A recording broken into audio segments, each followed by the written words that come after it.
आजकाल टीव्हीवर, मोबाईलवर सगळीकडेच कधी कोणता कंटेंट समोर येईल सांगता येत नाही. बरं, तो लहान मुलांसाठी अप्रोप्रिएट असेलच याची कोणतीच गॅरंटी नसते. त्यामुळे पालकांना हा प्रश्न पडतो की लहान मुलांना नेमकं काय दाखवावं. एखादी फिल्म दाखवावी तर कोणती? अशी कोणती फिल्म आहे ज्यामुळे लहान मुलांना मजा येईल, शिकायला मिळेल आणि महत्त्वाचं म्हणजे पालकांना सुद्धा बोर होणार नाही. पालक आणि मुले दोघे एन्जॉय करतील अशा फिल्म्स फार कमी आहेत आणि त्याच मोजक्या सिनेमांमध्ये एक सिनेमा कोको 2017 मध्ये प्रचंड गाजलेला सिनेमा.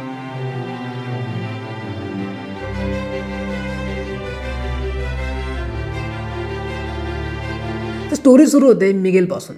एक असतो मिगेल, त्याला ना म्युझिशियन बनायचं असतं, पण त्याच्या घरात म्युझिकला पूर्णपणे बंदी असते, कारण त्याचे परपट पणजोबा म्युझिकमुळे घर सोडून गेलेले असतात आणि मिगेलच्या पूर्वजांना या गोष्टीमुळे खूप त्रासावून जावं लागलेलं असतं. पण मिगेल मात्र म्युझिकमध्ये प्रचंड इंटरेस्टेड असतो. एका सुप्रसिद्ध सिंगर डेला क्रूजचा तो डायहार्ड फॅन असतो. त्यांनाच पाहून सगळं शिकत असतो. स्टोरीमध्ये ट्विस्ट येतो जेव्हा मिगेलला हे कळतं की डेला क्रूज म्हणजे ज्यांना तो ॲडमायर करतोय तेच त्याचे खरे पणजोबा आहेत, जे काही वर्षांपूर्वी म्युझिकमुळे घर सोडून गेलेले असतात. आणि त्याला म्युझिकचं नॉलेज, म्युझिकचा सेन्स हा विरासतने मिळाला आहे. तो प्रचंड खुश होतो. मग तो घरच्यांना विरोध करतो आणि चौकात गाणं गायचं ठरवतो. पण त्याच्या आजीला याचा राग येतो. ती त्याची गिटार तोडून टाकते. याच रागात तो घरातून पळून जातो. पण त्याच्याकडे गिटार नसल्यामुळे त्याला चौकात गाणं गाता येत नाही. तो निराश होतो. या दरम्यान त्याला डेला क्रूजची जादुई गिटार मिळते आणि तिला स्पर्श करताच तो डायरेक्ट स्वर्गात जातो. इथून फिल्मची खरी इंटरेस्टिंग स्टोरी सुरू होते. मिगेलला सुरुवातीला विश्वासच बसत नाही, पण जेव्हा त्याला त्याचे स्वर्गातले आजी आजोबा भेटतात तेव्हा त्याला कळतं की खरंच तो स्वर्गात गेलाय. आजी आजोबांच्या मदतीने तो त्याच्या पणजीला म्हणजेच इमेल्डाला भेटतो. चुकून स्वर्गात गेल्यामुळे इमेल्डा त्याला परत पृथ्वीवर पाठवते, पण आयुष्यभर म्युझिकपासून दूर राहा असा आशीर्वाद देऊन. मग काय, पृथ्वीवर येऊनही असा आशीर्वाद नको म्हणून मिगेल पुन्हा स्वर्गात जातो आणि डेला क्रूज म्हणजे त्याचे वर्ल्ड फेमस सिंगर पणजोबा यांच्याकडून आशीर्वाद घ्यायचा ठरवतो आणि तिथून मिगेलचा एक वेगळा प्रवास सुरू होतो. आता या प्रवासादरम्यान आपण आपल्या पणजोबांना म्हणजे डेला क्रूजना शोधणार कसं, हा प्रश्न त्याला पडतो.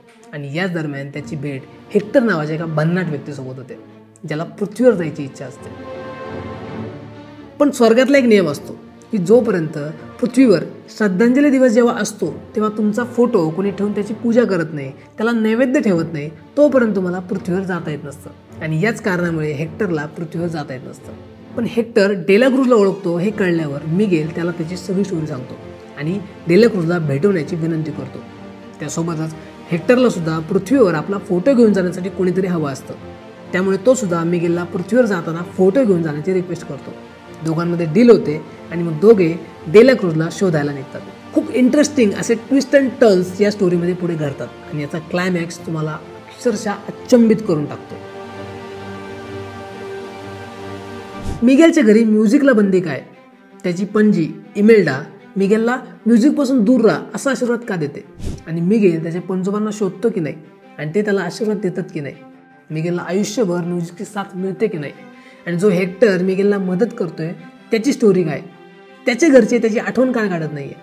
त्याचं आणि मिगेलचं नेमकं कनेक्शन काय? हे सगळं जाणून घेण्यासाठी तुम्हाला ही फिल्म पाहावी लागेल. ही एक ॲनिमेशन फिल्म असून सुद्धा तुम्ही यात इतके भावनिक व्हाल की तुमच्या डोळ्यात पाणी येईल. मिगेलचं पात्र तुम्हाला स्वप्न पाहायला आणि लढायला शिकवतं.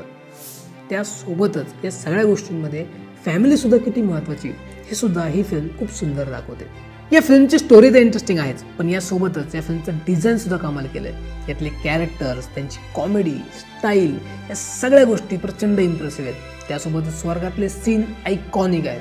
त्यामध्ये अक्षरशः स्केलेटन्स फिरताना दाखवलेत. फॅमिली, लव्ह, म्युझिक यांची चांगल्या रीतीने सांगड घातली. सोबतच मिस्ट्री, सस्पेन्स, थ्रिलर असे चांगले चांगले जॉनरा यामध्ये ब्युटिफुली मिक्स केलेत. त्यामुळे ही फिल्म कुठेच बोर होत नाही. आणि सगळ्यात महत्त्वाचं म्हणजे ही फिल्म एव्हरग्रीन फिल्म आहे. त्यामुळे ही फिल्म तुम्ही 10 वर्षांनी जरी बघितली तरी ती तुम्हाला तितकीच फ्रेश वाटेल. त्यामुळे ती तुम्ही केव्हाही पाहू शकता. सो बेसिकली तुम्ही जर तुमच्या स्वप्नांसाठी लढाल तर संपूर्ण जगातली सगळी शक्ती तुमचं स्वप्न पूर्ण करण्यासाठी एकवटून येते. Your life changes Wien you follow your passion. त्यामुळे ही फिल्म नक्की बघा. डिझनी+ हॉटस्टारवर अवेलेबल आहे.